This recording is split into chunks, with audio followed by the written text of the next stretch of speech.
Kate Veronneau, welcome to Second Nature.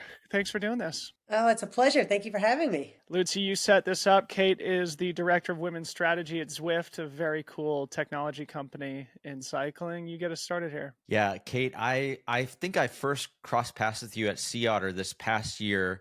There was a bit of a panel that was set up where a lot of the women who are making huge strides in the cycling industry had a chance to get together on a panel and really got an idea of just the depth in which you've been involved in just opening doors left and right within the cycling industry. So I'm not even sure where we start here. Do we start from the beginning of maybe let's keep it somewhat focused on Zwift because there's Okay. like your backstory is incredible. You came to Zwift in 2016, right? That's correct. I came to Zwift because they had this idea to host a global talent ID competition on their virtual platform. And they were doing it with a women's pro cycling team. You were gonna, try out to win a pro contract. And they needed somebody to run that program. And they tapped me for that. That's incredible. Like the idea that you could become a pro athlete by essentially using an online platform just even now seems kind of crazy, but back in 2016 that must have just been I don't even understand how anyone would have come up with that. That's incredible. Yeah, it's so true, honestly. And when they first raised it to me, that was my first response was, "You guys are crazy." But then my second response was, "Where do I sign up?" Because this is a sport that really needs some of that new energy, big thinking, disruptive thinking. So in 2016, I mean, now it seems like a semi, normal thing, but in 2016, what was the response like when you kicked things off there with that program? And was there pushback on like you're going to give someone a pro contract for something they're doing at home? Like how did that go? Oh, absolutely. There was, it caused a little bit of a media storm, which is exactly what we wanted. We were going to let people try out from their garage, from their basement to jump in the world tour. And not only the world tour, with Canyon SRAM Racing, one of the best teams in the world, the flashiest, most pro team. We were literally, and at the time, Zwift was not yet a super positive word in the cycling world. It was sort of like, oh, you got to almost like avoid Zwifters on the road. Like, can they turn? All these concerns. Can they descend? So that first Zwift Academy program definitely got a little bit of press, a little bit of ink around like, is this a responsible thing to do? And the reality is, in sports, in life, nothing good happens without a little bit of risk. And I always go back to that first winner, Leah Thorvaldsen, who now is one of my most treasured friends and colleagues at Zwift. I give her so much credit because that was hard with all the press following her that year. She was super green in a sport, but don't forget that cycling, especially women's cycling, constantly invites athletes in that don't quite have the technical skills yet. They have the engines, and they're able to accelerate really quickly up the sport, but don't quite have the experience yet in the peloton. Now that's not the case anymore, 9 years later, because the depth of talent has increased so much. But at that time, you like a really strong women athlete could go from like a Cat 5 to a Cat 1 in one season. That's incredible. And there's so many examples of exactly that happening, not just in cycling, but triathlon as well. Wasn't Gwen Jorgensen was an accountant, and then all of a sudden she was like world champion 2 years Yeah. later. I mean, it's Yeah. incredible that using a platform like Zwift actually probably helped people discover within themselves what they were capable of because you wouldn't probably just like jump into a race and try your hand at it just out of the blue. But if you started seeing these signals in this app, like, hey, I'm starting to be toward the top of the leaderboard, that might actually be a really interesting gateway into competitive sport, which we haven't really seen in many other places yet, which is kind of fascinating. Yeah, it is No, really yeah. interesting. So, just to level set with the Second Nature audience, I feel like we can go a lot of different ways with this conversation, but I think it's really important to talk about Zwift, the company, Kate, your role within it, Sure. and then generally build on the topic of women's sport, where Zwift has been instrumental in investing in women's cycling, especially. So, maybe just starting for those who are less familiar with the product than Aaron and I are, what is Yeah. Zwift? What is the value proposition that it provides to cyclists and share a little bit about your personal journey at the brand. Yeah, so Zwift is a virtual platform that allows you to ride inside on a trainer in a virtual world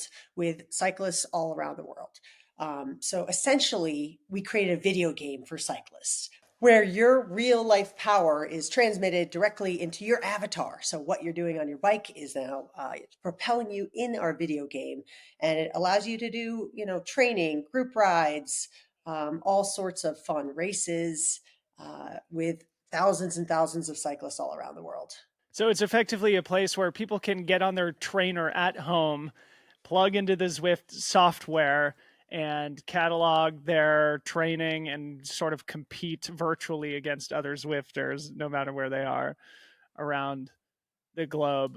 So then pivoting into one of the things that Aaron and I were talking about before this is just like the growth of Zwift, and we Mm-hmm. try and get into the X's and O's of the business operation. To me, as somebody who's not deep in cycling, Zwift is a name, I see all over the place.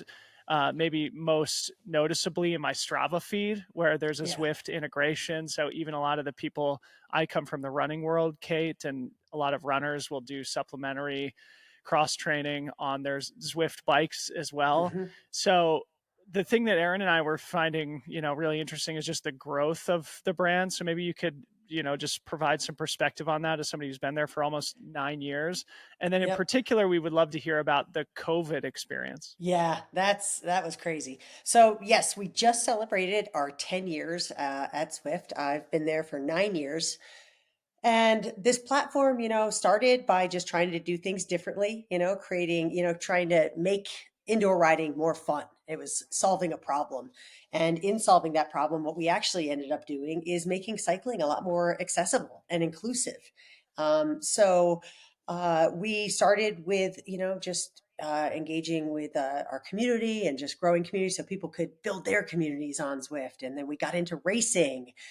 We got into this global talent ID competition with Zwift Academy. And over the years, it really, we grew hundreds of thousands of cyclists on the platform. And then COVID hit, and people literally could not ride outside in many places, and they could not join group rides. And so many turned to Zwift that we, doubled our user base, in less than a year. And it was full out for the company. So that was a big pivotal point for us, something that we really had to band together and step up to the challenge. And I think it made us as a platform. It really cemented Zwift's standing in the industry as a legitimate way to not only to train but to stay fit, to make friends, to be a cyclist. Swift went from being, like you said in the beginning, people didn't have an opinion, or they did have an opinion about it, to now, fast forwarding through all of this, like you've made such progress that now you're ultimately, driving a big chunk of the sport, and opening up some really, really big doors, not only for, IDing talent in the sport, but also, putting events together as well. I know that, the tour, which we're going to talk about, I think at length, it really kind of kicked off virtually at first. Is that right? That is correct. So this is one of the craziest things that happened over COVID. 2020, cycling is kind of shut down. Pro cycling is on pause. The Tour de France is on pause that year. Nobody knows. It's postponed indefinitely. We don't know what's going to happen. There's no cycling media. There's no races to watch. We put our heads together with ASO, the organizers of the Tour de France, and decided to stage a 6-day exhibition Tour de France, a virtual Tour de France on our platform, because all the pros are using Zwift anyway. They're all indoor training on Zwift. Many had been for years. Many are just coming to the platform now because they swore they'd never Zwift, but they have no choice and they're loving it. And so we worked with ASO, and we were going to broadcast 6 stages of a virtual Tour de France on Eurosport, where you're going to actually see the racers riding from indoors from their homes in Girona and Andorra. The best part about this is that we had a policy on Zwift. Everything we do in competitive cycling, we do with complete parity. So we had always offered equal opportunity, equal race distances, equal prize purses, equal broadcasting for women's and men's racing. So when we signed on to do this with ASO, we said, great, can't wait to do this, but if it's going to be on Zwift, it's going to be complete parity. So we had a women's and men's virtual Tour de France. And even each day, and there was same distances, same everything. And each day we even switched up the broadcast too, where we'd start with the men's race, and then the next day we'd start with the women's race. The viewership was spectacular. It was broadcast in 130 countries around the globe, hundreds of thousands of people tuning in to watch this racing. And at the end of the day, the women's racing was actually better. The shorter format, their aggressive style of racing really suited women's style. And they also had been honestly a bit more, they'd been more used to the platform. They'd been Zwifting more. So they kind of understood Zwift racing is its own discipline. And they did great. And it was super fun. And that's what kicked off a conversation with us and ASO. That was the proof of concept needed, where we said, what's it going to take to bring back a Tour de France women's stage race, a proper stage race? And that's what kicked off that conversation. And a couple months later, we signed a 4-year deal to be the title sponsors of the Tour de France Femmes Avec Zwift, which started in 2022. Okay, great. Well, let's talk about that more in just a second. But Yeah. Lutzu, something that's just dawning on me is the overlap. I'm remembering back to our interview with Travis Wanlin, where we talked about what outdoor can learn from gaming. And it feels like Zwift is very much leading the charge in that respect. And obviously, there's this buzzword of gamification that you hear in a lot of industries right now. So I'd love to hear just sort of like how Zwift has been gamified, how has become so sticky, and then most importantly, how that gamification helps to build community on the platform. Like in what ways people are interacting with each other, as somebody who's never used the product myself. Yeah, so this is where it gets so much fun because as a video game, we can do things and we can spin them up quickly in our virtual world that would take forever to like build outside. So that's like the beauty of our platform, that we can take these risks, we can build, features, build, ways for our community to connect that are very sticky, like you said. So the first thing I would say, one of the things that we have done is, similar to Strava, the ride on. We have a thumbs up where you can, in real time, give somebody a thumbs up while they're riding. You can do this while you're riding in game and you see your friend out there, you see another person just hitting it, and you can give them a ride on in game. Or I could be sitting here at my desk. I could do it right now where I pull up my app and I see a couple friends are Zwifting and I can give them a mass ride on. And right now they just got a little thumbs up in the video game. It says Kate Veronneau said, right on.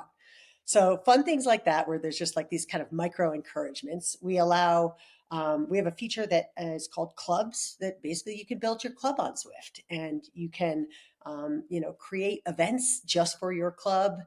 You can create conversation, in your club. Things like that are really fun.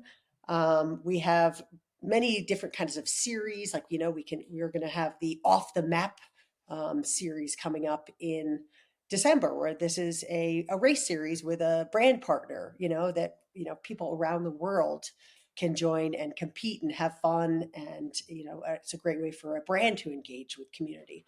So all sorts of ways to bring, a massive, global cycling community together in different ways.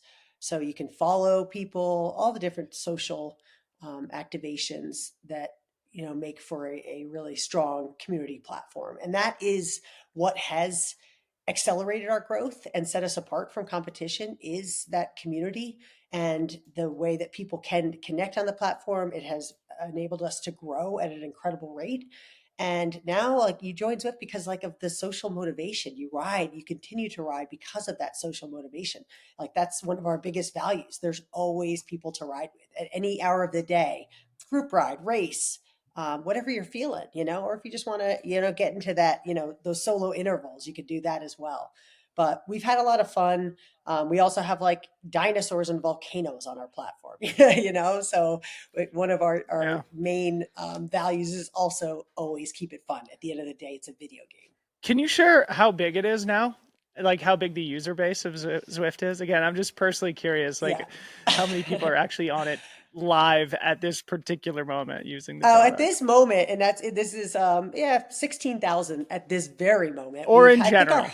yeah, at Sixty our thousand people right no, now. no, sorry, 16,000 right now, but our high is Sixty. I believe it's 48 or 49,000 at one time riding is our peak. And so we'll hit that, Wow. I mean, we're even just heading into our peak season 16,000. right now. Yeah, Oh, I'm including sure a bunch the of my winter friends. months. That's Yeah, we've had fascinating. millions of Cool. accounts created worldwide. We don't give out the exact number of current users, but we've had millions of accounts created worldwide. And it's a really special community. Dylan, the gamification thing is so very real because I remember during the pandemic, I was spending a lot of time in Zwift, just like every other cyclist. And I wanted these glow in the dark wheels so Oh, bad. And I think, yes. Kate, you probably know better than me, but you had to ride a certain distance or a certain amount of climbing, or I forget exactly what it was. But I wanted these glow in the dark wheels so bad for my little avatar bike. And I just like Yeah. pinned it as hard as I could on every ride just so I could get like one step closer to get these glowing wheels. And then once you finally get it, it's like the ultimate flex when you pass somebody and your wheels are glowing. So the gamification thing definitely keeps you pretty locked in. Kate, I had a Yes. question though. Obviously, there's a lot of people that are using Zwift for cycling and for fitness and everything. There's platforms out there like Twitch that are pure gamers. Have you seen anybody that's gotten super into it that way, who they're live streaming their Swift sessions to like the gaming community? Tons. So that's a huge part of our community. And if you go to YouTube and just type in Zwift, you'll see all sorts of fun, all sorts of craziness, all sorts of people turning themselves inside out and filming the whole thing. It's a big part of the culture of Zwift. People love to, record themselves riding and engage, with their social community while on the platform, just like any other video game. Super fun. Well, one thing I was curious about, Kate, is the integration between software and hardware. And I know that there has been a journey with Zwift of creating your own hardware products to integrate with your very popular software system. Share a little bit about that, because I'm actually just on the website right now, and the Zwift trainer that you guys sell there, I'm sure required a lot of investment, R&D, to actually create and bring to the market. So anything you can share about that process, I'm sure the audience would be interested. As a successful software platform, we want to make it as easy as possible for people to join Zwift. And one of the obstacles we recognized is just the compatibility and the connectivity that you need to go buy this product and then connect it to our software. There's a lot of complications there, and we wanted to reduce that friction. So we did get into the hardware game. We created our own trainer, where you could, it was at a bit of a friendlier price point. So trying to make it a little bit easier for people to invest in their Zwift setup. That actually influenced like the whole market, coming down a little bit and making it a little bit more affordable for people to Zwift. And then most recently, we launched the Zwift Ride, which is our full indoor smart bike. And it's really beautiful. It's got a really simple footprint. It's a beautiful machine, and it really looks like it came, from Zwift. And it's really taken off. The sales have been nuts. We just launched that this summer. Just making it as easy as possible to Zwift. And it's been really cool, coming, I've never been on, any kind of product development, and even software development at Zwift. I've learned so much about like what it takes to build, this basically metaverse. But to see the hardware, and I mean, this started, 3 or 4 years ago, maybe 4 or 5 years ago, the development, and to see the different iterations. And then the first bike that we were going to come out with was totally different than the one we have now. It looked like that Tron bike that you were talking about. Like it was much more like bells and whistles and lights. And then we recognized, we're watching everything going on with Peloton. We're watching, very closely the indoor fitness space. And we went through, quite a big shift in terms of, okay, what is the best product that we can bring to market. And it ended up being the Zwift ride. And I'm so proud of my team. It's beautiful. It's like, it's highly Instagrammable, but it's also efficient, easy to use, and makes it just so much easier for people to Zwift. And it's now a household product. It's something that, you can have one in the family and, three different people can quickly use it by making a couple quick adjustments. Uh, So it's simple. It's a beautiful, simple machine, and the team has done a wonderful job bringing that to market. I need to get one here for my garage. Another thing that I was really interested in, Kate, you said earlier that the pandemic basically led to a doubling of the user base. And one of the things Mhm. Aaron and I talk about a lot here on the podcast is that even when things are good, it creates new problems that you have to confront as an operating team. So maybe you could share some stories from that hyper growth moment for the brand, any challenging growing pains that you may have had to go through, or just learning experiences from seeing this traction, right? In other words, what I'm getting at is like, what a immensely powerful and important and positive moment for Zwift, but there was probably some challenges that came along with that positivity. Oh my God, it stretched us well beyond our capacity. So when I said we had to step it up, I mean step it up, work around the clock. I mean, we built that French world for the virtual Tour de France in like 3 months. It was absurd the amount of hours that took, as we're all dealing with, COVID in the world. So it was incredibly challenging time, but it also taught us what we could do, what we were capable of. We had to ramp up a lot of different resources. If anything, we ramped up so much that, we had a couple years of layoffs after that. So it was challenging across the company. We grew so fast. I think at times we lost a little sight of our core and what built us. And I feel like it's almost taken till now for us to really right the ship and sort of, okay, now we're back to the original values, the original commitment to our community that created, what is Zwift, and what, the power of Zwift. And it's been incredible. We've learned so much over those years. We've developed so much, but we've also learned how to better prioritize and how important our community is. If you new users are great, but if you can't keep them there, if you can't ensure that they are not just, seasonal kind of users that, it worked for them, in a time when they really needed it, and then they walk away. So it taught us a lot more about customer retention, about really ensuring Uh, that we're always listening to our community, that we're also taking care of our workforce.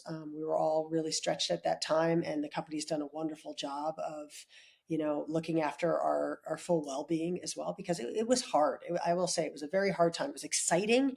It was also just incredibly complicated and challenging, but that's what it's sort of like we got through that, what, like we could do anything. And that's given us mm. some additional superpowers too.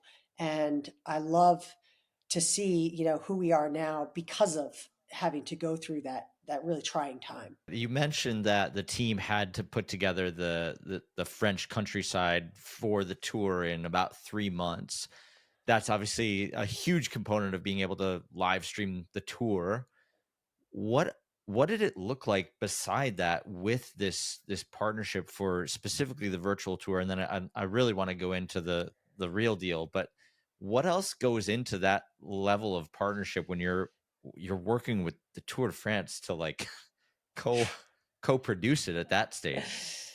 Yeah, it was wild. The Tour de France, has been going on since 1903, and it is one of the most impressive and kind of dominant sport events in the world.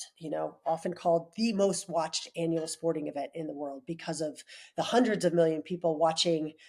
From their homes, and then the 500,000 people along the sidelines every day of the race. So there's high expectations with this race. This is, if you stop anybody on the street and say, name a bike race, there is only one. So they don't partner easily. They have incredibly high standards. Their brand, their rights are coveted and protected. So we had it was a great test in how we can partner with, something that is such just it exists sort of above everything else. And I think that the strength of that partnership has really propelled us in the last couple of years. It was hard, just everything has to go through rounds and rounds of approvals. And I mean, even that Tour de France yellow is only Tour de France yellow. It's very specific. So everything that they do is highly branded, highly protected, beautiful, iconic. And so to bring that into a video game, we wanted to make sure that we did it justice. And the world we built, the fields of sunflowers, the jerseys, that each jersey, has its own sponsor. So it's like you're dealing also with each of those sponsors. There's so many aspects. It's highly complex, but put together, it really sings. And now it's July, and July in Zwift is overtaken by the Tour de France, and you can very much feel that we are a partner of the greatest race in the world, because that is something that has been, it's a feather in our cap. It's really exciting. Nobody else, no other platforms can lay claim to that, and we're really proud of that partnership, and we exercise it to the highest extent we can. So it's really incredible. So when you signed that 4-year deal, I mean, it wasn't obvious how long the virtual thing was going to go on and how long Mhm. the IRL thing was going to happen. So how did you then lay the groundwork for any of this, knowing that, well, actually not knowing how it was all going to shake out? Yeah. So when we first signed it, it was like, okay, well, the plan is 2022, fingers crossed, um, we didn't know what was going to happen in those next couple of years. So, but you have to have a plan, we had to start somewhere. So luckily that race did go on. There was a lot of masks involved and a lot of very, very strict guidelines and how you could interact with teams and riders and things like that. But yeah, we just set 2022, and we're very lucky that that was sort of a bit of a dip in it, and we were able to pull off that race to the level that we really wanted to. It wasn't sort of like rolled out; it was slam dunked, and it was just sensational. It was everything you could ever want from a first women's modern Tour de France stage race. And to be there in person when that moment is unlocked Mm. after all the work that you've been putting in at that stage, has got to just be such a cool payoff. It was the best. It was like pretty much, yeah. Is there a specific moment that really stood out? Yeah, I was standing on the Champs-Élysées, and it was this is the cool thing, that the first year of the Tour de France Femmes Avec Zwift, we started on the same day that the men finished in grand fashion in France, in the heart of France, where, with the Eiffel Tower and the Champs-Élysées and the Arc de Triomphe as your backdrop. It just takes your breath away. I think everybody got a little glimpse of that with the Paris Olympics this year, and just how well that they can use their monuments as a sports backdrop, and how just epic it truly is. And standing on the Champs-Élysées, like fans lined like 20, 30 people back from, the barricades.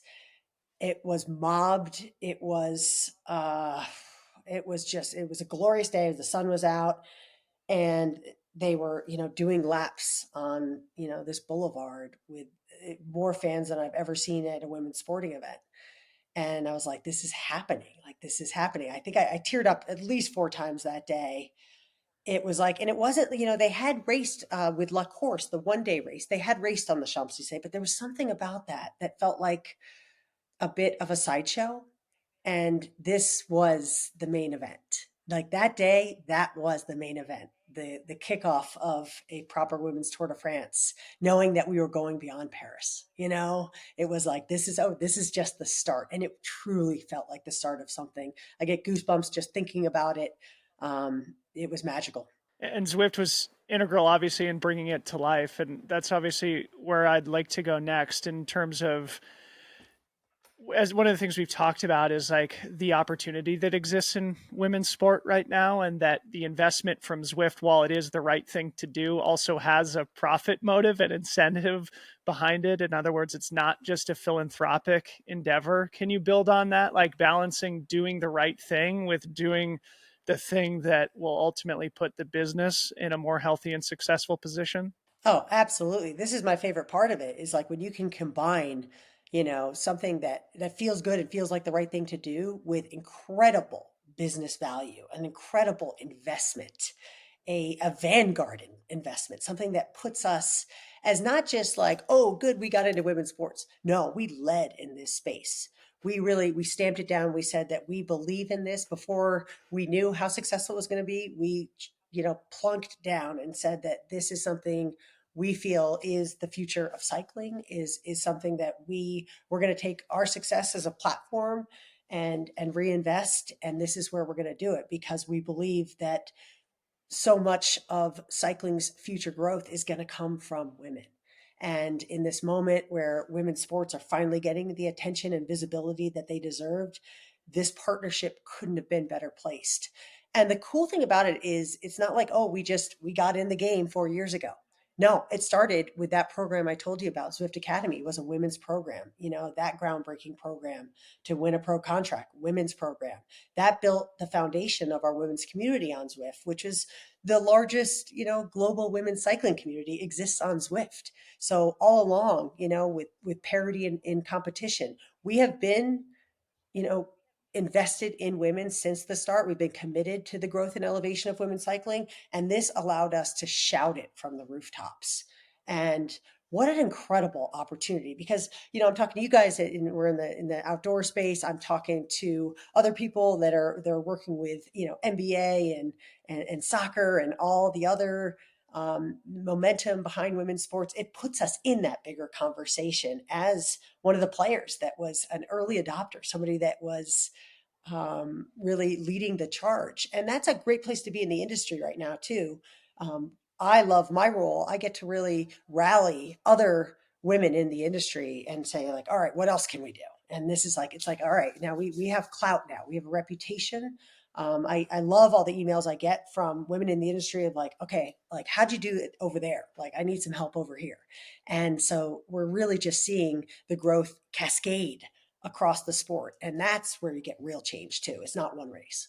This is a really important thing. If there's anything that's maybe different that you learned between the Tour de France Femmes Avec Zwift versus the old school 100-plus-year-old men's Tour de France, and what women specifically bring as athletes to this competitive format. I ask because I have just recently started following women's cycling a little bit more Yeah. closely, and it was Paris-Roubaix last year when I Oh. started following Allison Jackson, who is like a phenomenal athlete, online Yeah. So, personality, and is like, uh, I think, right in line with Aaron Lutzie's like pro athlete blueprint. Aaron, do you know who Allison Jackson is, the cyclist? I do actually. Yeah. She just did a collab with my buddy Brendan. Yeah. that was So, so so good. anyway, people can Disco. look her up. We'll link to her Instagram in the show notes, but take that in whatever direction you'd like, Kate. Just like Oh, what women, yeah. female athletes specifically bring from like a marketing storytelling angle and how it's different from the men. Yeah, this is like one of my favorite topics because sorry men, but sorry gentlemen, but I will, every day of the week I will choose working with a woman athlete over a man athlete. Only because there's just so much opportunity. They make phenomenal ambassadors for the sport. They make phenomenal brand ambassadors because honestly, over the years, they've had to work harder for it. They've had to work harder for every dollar they've made. They also are typically like higher educated and have had a little bit more life experience, which gives them some incredible dimension and storytelling. And what we've seen in women's cycling is these personalities, these characters. Now we're getting past the like, oh my God, we're finally here. And we're really getting into the personalities and the stories behind the helmet and sunglasses. And it's fabulous. There's so much depth to the sport. There's so many fun characters, so many really intense, fierce characters. You're getting that just sort of layered storytelling that makes for great sport. And Allison Jackson is a perfect example. She won Paris-Roubaix Femmes Avec Zwift in 2023, dropped her bike and starts dancing in the middle of the velodrome at this like It iconic was race that's it been was going. so gangster. It was so gangster, and everybody was just like, "Is this happening?" Like it's like this. It's so great for fans. It's so great for sponsors. She did it right in front of the Zwift branding, and I'm like, this is gold. This is pure gold. It was like the dance shared around the world, and we're getting moments like that all the time. This year at the Women's Tour de France, Femmes avec Zwift, we had the winner won by 4 seconds, and you had in this moment you had the ecstasy and the agony of the girl that lost, and their personalities and the expression. Women are really expressive, and so fans can truly relate and are just drawn in. They can connect and resonate with an audience like that in ways that men can't or don't. And it's not like necessarily better for worse, but it's different, and that can bring new eyes to the sport, new investment to the sport, brands outside of cycling into the sport because they're like, what is going on here? This is great. Like, this is great. Like, Allison Jackson's bigger than cycling. She's just a fun athlete Yep. that everybody wants to be like, what's she going to do next? Now that these events are happening, and now that the women are getting a lot more airtime and they're getting out into, popular culture and everything like that, what is the what is it that they now need to continue to develop and to continue to kind of grow their stake and their careers within the sport? What are the areas where you think the biggest opportunities are for those athletes and for the brands that support those athletes? Yeah, it's definitely holistic support. With such growth comes a lot of new experiences, new business deals, a lot less, they have a lot less time. They have a lot more requests from media. So, things like media training, things like, working with, agents that have had more experience in the sport to be able to help them make the most of this increased visibility. I was actually on a call with Wasserman yesterday, Wasserman Collective, and they've made a big push for women's sports and women's cycling in particular. And we were just talking shop about like what these women need now because it's accelerated so fast that we want to make sure that they're being supported at every level so that they are, they can make the most out of this business moment, that they can think beyond their career. So those are some of the things that we're seeing. There's additional support needed, and also room for the industry to grow to support that, which is fantastic. And even in just like signing contracts and making sure that they are knowing their worth and thinking long term. So those are some of the biggest things that we're seeing across women's sports. And it's growing at a great rate, but I will say, like, it's also very taxing for them, and so ensuring that their teams, their families, their network is supporting them on a deeper level is really important because it is incredibly, it's like full gas right now. So it's it's a good time. Building a really strong foundation for the future. I want to come back to something you said earlier in that cycling as a sport is supported almost entirely on sponsorship. Hmm. And if you think about the activation that Zwift does with the Tour de France Femmes, you think about bike manufacturers or component manufacturers, and internally you probably are balancing, where to make major investments. And I've also heard through the course of my time following cycling that, basically an exit of a sponsor from a professional team can cause the extinction of said team.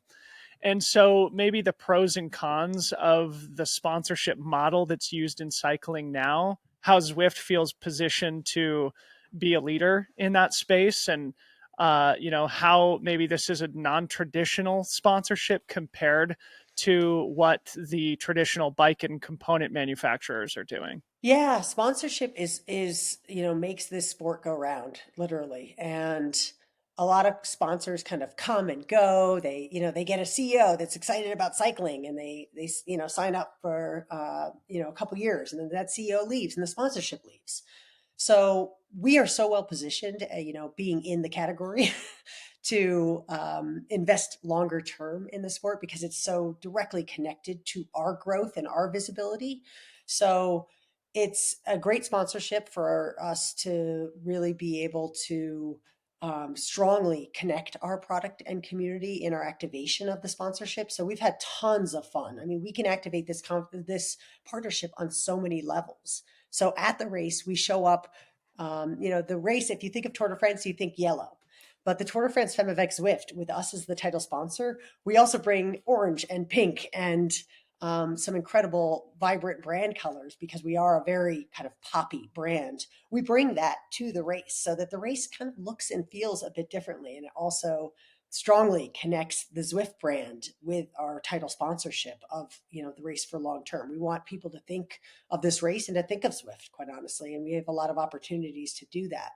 And we started this Watch the Femme campaign, which is great because that like directly connects our greater mission of growing women's cycling. It's not just like, oh, we want people to think Tour de France and just think Zwift. We want them to think about our values as a company. And when we say watch the femme, it means, watch what happens when you invest in women's sports. And we've had so much fun, similar to the shirt I see you're wearing. Everyone watches women's sports. Watch the Femme was even before that, where we have people wearing caps, and it just says Watch the Femme. It's a simple message, it's catchy, and it allows people to engage with the campaign in a fun way. It's something that is kind of it's easy to participate in, it's fun, and it's a very strong call to action, a kind of a rallying cry that everybody can get behind. Because when you watch the Femme, you're entertained, you're advancing the sport, you're really thinking about equity in sport, and these are great topics right now. So as a sponsor, we feel like we've been able to show up in so many different ways. I think that I love the calls I get from my colleagues in cycling, especially, who are like, "I love what you did with that campaign. Can you take a look at mine and see, where the opportunities are?" Because this is a leading campaign. This is how we've shown up at this race, has been used as a sort of model of how to do it in a fun way that's truly authentic to your brand, but communicates your bigger mission, your bigger purpose, and really does a great job of connecting with the audience in meaningful ways, so that that we get that brand affinity in addition to just that brand recognition. The tour obviously has been a huge deal for everyone involved. And I've got to imagine, even though, you're nearing the end of this first 4-year deal, there's probably another one following that. But are there other areas within cycling or just other opportunities out there that you think could be, worth exploring that would get more people on bikes in maybe another way, shape, or form?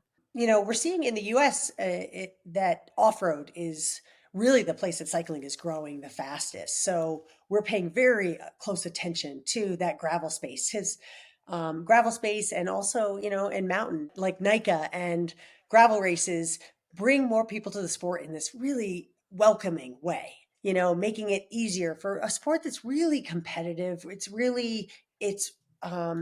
a sport that's really intimidating, a sport that it's sort of there's a lot like you need to know. There's a lot of gear involved.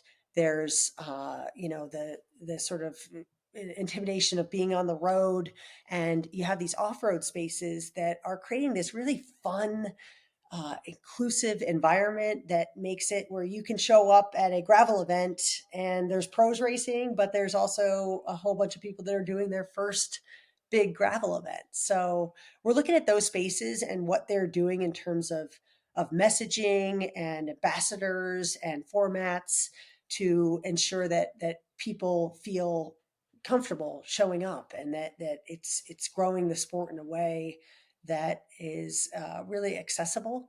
So yeah, I think that that to me is one of the biggest spaces that we're keeping a very close eye on, and trying to create more content in Zwift that allows people to supplement their outdoor riding indoor, to make sure that they can if, you can train year round to do, your next big gravel event or your next big outdoor event. So we always want to be a supplement to, so that you can go chase whatever you want to do outside. I think those in-person participatory events are so important, not just for getting, a chance to race against other people in person, but also the relationships that are formed from who you meet while you're racing, before, during, and after the race, and the mentorship opportunities that kind of come from that. And Hmm. one of the questions that I wanted to ask you specifically is, you've led some of the biggest initiatives when it comes to women's strategy and implementation and inclusion and everything. How do you speak to people that are coming to you looking for insight of how to kind of build that into their initiatives moving forward? I think the first thing is to really listen and to get out there to talk to women about the different barriers that they face in the sport. The sport has been so heavily male dominated for so long, and it takes a lot of time and dedication to really think about how that happened, and what has kept more women from getting into cycling. So you start there so that you can better connect with women, and you really, it's about using women's voices, using women's ambassadors, showing the representation so that people see themselves in the sport. And for so long, cycling didn't do a great job of that, where you just, I mean, I didn't see a women's bike race until I was 26 years old, and somebody invited me to Philly to Mm. watch a bike race. And it was like, I was like, wait, women race bikes? I had no idea. Maybe you saw it in the Olympics a little bit, but that was even 84 was the first women's road race. I mean, come on. So I think, there's so much room to grow. It starts, I think, at the more kind of community level with women, especially. I think most women get into the sport not because they read a cycling news article, it's because their friend or partner invited them on a ride and sort of held their hand through those first couple steps of what do I need? How do I do it? Get over the initial, trepidation. Um, there's so many ways that we can kind of smooth the road, make it a little bit easier for women to feel included in this sport. So starting there and starting what you can do for us on our platform, we could create spaces for women, literally with like group rides, with programs, with women specific training designed by women coaches. We can do it that way. What can you do in your design, in your content, in your communications to better connect with a women's audience? I have one more sort of sponsor related thing before we begin to wind down here, because I think this is really important, right? Because ultimately, at the end of the day, these things do need to be, valuable for the brands who are investing. There needs to be that return on investment. And if you look at some of the non-endemic brands that play in the space, as you mentioned, it could be like a change in the CMO or the CEO, where somebody who had been interested in cycling can just pull the plug and sort of send a team or a group of individuals or even a significant part of the industry into a tailspin. And so, like, how Zwift evaluates earning a return on investment, like with the Tour de France Femmes Avec Zwift, I'm sure that's a very expensive thing to sponsor, to put on. It probably requires a lot of man hours to go and do it. So, as you sort of consider, okay, we're building the brand here, but ultimately this needs to turn into sales and new users on our platform. Obviously, I'm not encouraging you to share anything that's proprietary here, but would love to just hear the conversations that you have to make sure it does all pencil out, so that Zwift doesn't have to pull the parachute, and these non-endemic brands are also seeing the value proposition of investing in the sport. Because like Ineos, for example, it's like, it's a petrochemical company or something like that. It's Yeah. like, you could very likely see a situation where, even though it's probably a rounding error for a company of their size, to, Yeah. Yeah. if they change a direction, what does that mean for cycling? So how do we keep them here? Yeah, this is a big part of my job. I need to make sure that my leadership, my board feel that not this is just feels good, that this is great for business. And it is so good for business that I love telling everybody else to get in the game. So as a cycling company, it's really exciting because we can, I feel like there's additional value we get from, than a non-endemic brand would get. So there's so many ways that we can, measure the success and the return on our investment. Everything from, of course, just the reach. I mean, how many people are coming across the Zwift brand? Just that, just basic brand awareness, the broadcast time, the articles. How often the Zwift name is brought up, how often the Zwift name is seen on screen. The social reach of this has been incredible. Just like you said, we got Allison Jackson dancing.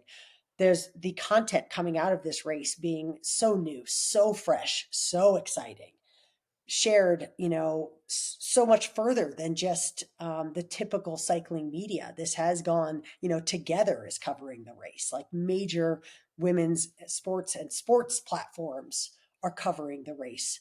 So we get, so much exposure in that way. And then, of course, our platform. How many people are just visiting our website? How many people are hashtagging Watch the Femme and getting into that campaign?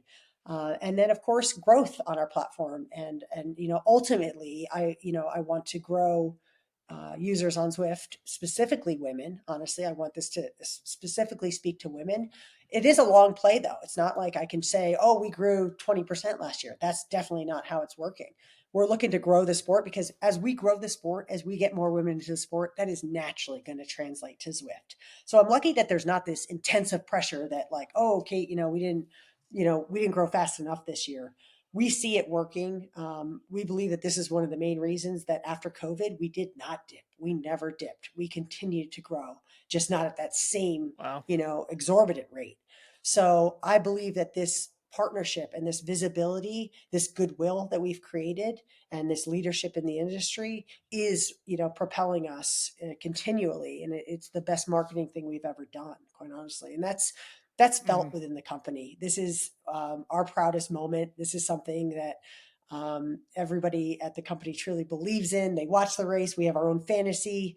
We're the biggest fans of this, and it really shows. So it's fun to make the case for it because, like we all said, it feels good, but it is great business, and there's so many ways that I can demonstrate that on an annual basis, and that's why we're going to be very excited to be able to announce, why we're going to keep doing this. So cool. And it definitely feels like there's some serious momentum. One of the other big non-endemic sponsors or supporters of, women's cycling has been Red Bull. And I know you were at Red Bull Rampage this year. Can you talk about that experience? That was awesome. So when I found out like the Rampage is really close by, I live in Las Vegas, and the first year of the women's Rampage, and I was home. I actually travel a good, 30-40% of my time. I was so excited that I was going to be home and that I could see this huge moment in not just women's cycling, not just cycling, but sports, for women to, compete on this stage, this, like, this incredible event that just it's so much bigger than cycling. So I could not miss the opportunity to see that in person. I'm also, I love sports that make road cycling, look easy. Because road cycling, I consider, road racing, like in Tour de France stuff, one of the hardest things you can do. And then I go to that and I'm like, oh my God, they are wired differently, like truly wired differently. And the vibe at that event, just the community rallying around it. So many people that worked so hard over the years to finally make it happen, and then they're just shining, just seeing, the results of their hard work. I got that same chills that I got standing there for the first Tour de France Femmes Avec Zwift. You're like, this is happening, and it's not going to go anywhere. Like, you just feel it. Like, this is the first of many. A beautiful moment. It was so much fun to talk to media outside of cycling that were there to follow, because it was such a big moment in sports. Kudos to Red Bull because they've, that was a huge step that they made, and I think it worked out really well for them as well. So the visibility on that event was so much fun to follow. Yeah. Made it into the New York Times. It did. Incredible. I mean, everything about it, like you said, the door is now open, and I Mhm. just don't see it ever going the opposite direction at this point. The momentum is here. The riders are here. One of my favorite moments from the Rampage event was Vea was being interviewed in the finish corral and made a comment about a future Rampage rider. Like, of course that's going to happen, and of course it's going to happen. This is the future, and here we go. This is exciting. This is a cool and incredible, but like well overdue inflection point for all of cycling, and I'm so Yeah. fired up. And you just hit on it too. It is all about that next generation. It is about, I didn't grow up watching women race bikes, and this generation is watching, women race on all the major stages, all the major world stages. And that's what's really, that makes every day of my work worth it. Well, cool. Well, Kate, we can't thank you enough for coming on the show. Just closing comment from me to send our listeners off.